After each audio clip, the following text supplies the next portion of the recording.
Commander Julian Vance stood entirely alone at the center of the grand bonding hall, unarmed and bruised. He was a fragile creature of soft skin and thin bones, surrounded by 10,000 armored giants of the Vraxis ascendancy. He did not bow. Instead, he opened his bleeding mouth and invoked the ancient right of equality. The Empress raised her claw. How does the smallest creature in the room claim the throne of a galactic empire? Let's find out. 6 months earlier, the rhythmic, low-frequency humming of the flagship surveillance scanners had been the only sound in his isolated cell.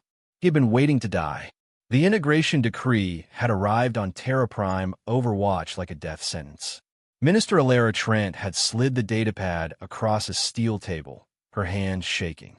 The Vraxis Ascendancy, rulers of 600 star systems, demanded subordination. A political marriage between Princess Kaelin Vraxis and a human. Refusal meant absolute military annihilation. Vance had volunteered because the math was a cage, and he preferred to be the one locked inside it. Now, he was a prisoner aboard the Obsidian Zenith. The gravity was punishing. Every step felt like dragging anchors through deep water. The air tasted of sterile metal and recycled ozone. Princess Kaelin Vraxis had met him on his first day, towering over him in ceremonial armor polished to a mirror shine. She had informed him, in a voice like grinding stones, that he would learn his place before the bonding ceremony. Instead, he learned their flaws. He was given a handler named Korgoth, a 7-foot mass of scaled violence who dragged Vance to the combat ring every morning to demonstrate human frailty. Vance hit the floor hard. Blood pooled in his mouth. Article 4, Section 9 of the Codex clearly stated that sovereign rights could be retained if Korgoth's heavy boot slammed into his ribs. The air vanished from Vance's lungs. He didn't stay down. He never stayed down. He spat blood onto the mat, reset his stance, and analyzed Korgoth's shifting weight. The giant didn't puff his chest or boast. He simply watched the fragile human rise again, his heavy, scarred brow furrowing in silent calculation. In the dead of night, beneath the relentless hum of the scanners, Vance worked. He pulled a concealed, encrypted human datapad from his jacket lining. It was a crude piece of technology, completely invisible to Vraxis sensors. This was his forbidden fruit, holding the complete, translated Vraxis legal codex. He devoured the blueprints of their laws, searching for leverage. He learned their ancient court language. He memorized their traditions, which meant the entire foundation of the forced marriage was illegal. If you want to see how he pulls off the ultimate legal heist, hit subscribe and stay with us.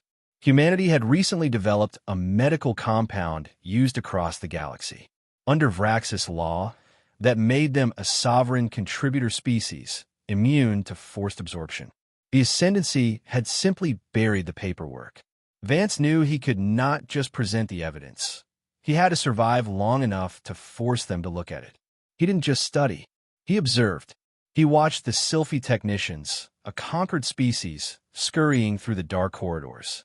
When he saw a young technician named Lyra, terrified of failing power, coupling outside his cell, he quietly fixed it for her using basic Earth engineering principles. He asked for nothing in return. The next morning, a piece of warm, sweet fruit rested perfectly centered on his breakfast tray. It was a silent rebellion, a spark in the dark. But Empress Vraxis had monitors of her own.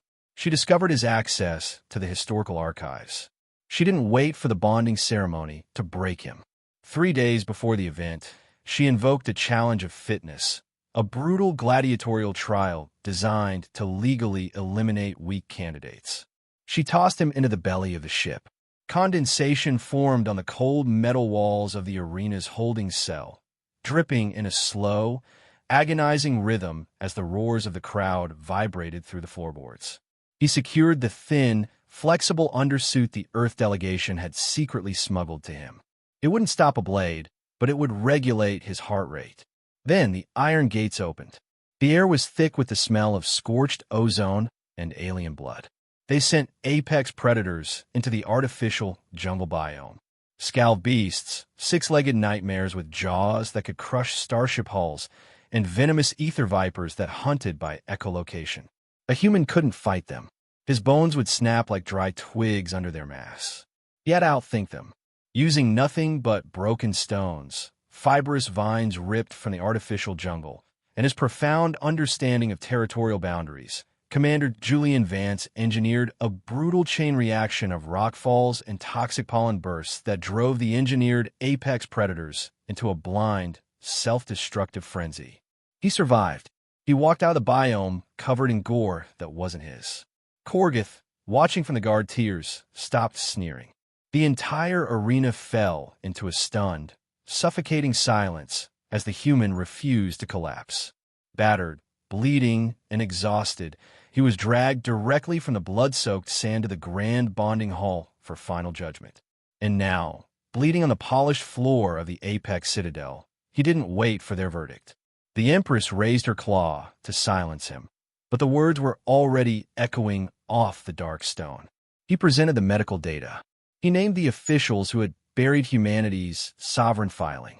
He solved their impossible strategic test right there on the floor, proving his value was undeniably sovereign. Empress Vraxis gripped the heavy arms of her throne, her dark eyes narrowing as the fragile human dared to. She would have his homeworld burned to glass for this insolence.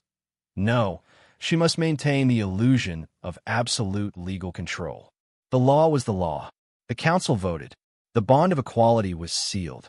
The giant Korgith stepped forward from the shadows and slammed a fist into his own chest. A salute of pure warrior respect. 6 months later, Vance stood beside Princess Kaelin on the flagship's observation deck. The stars stretched out before them, bright and endless. The math of their survival was no longer a cage. It was a blueprint, resting on the polished railing between them. Left silently by the newly appointed sifi ambassador, was a single piece of warm, sweet fruit. Who knew a single piece of fruit could signal the fall of an empire? What would you have done in the arena?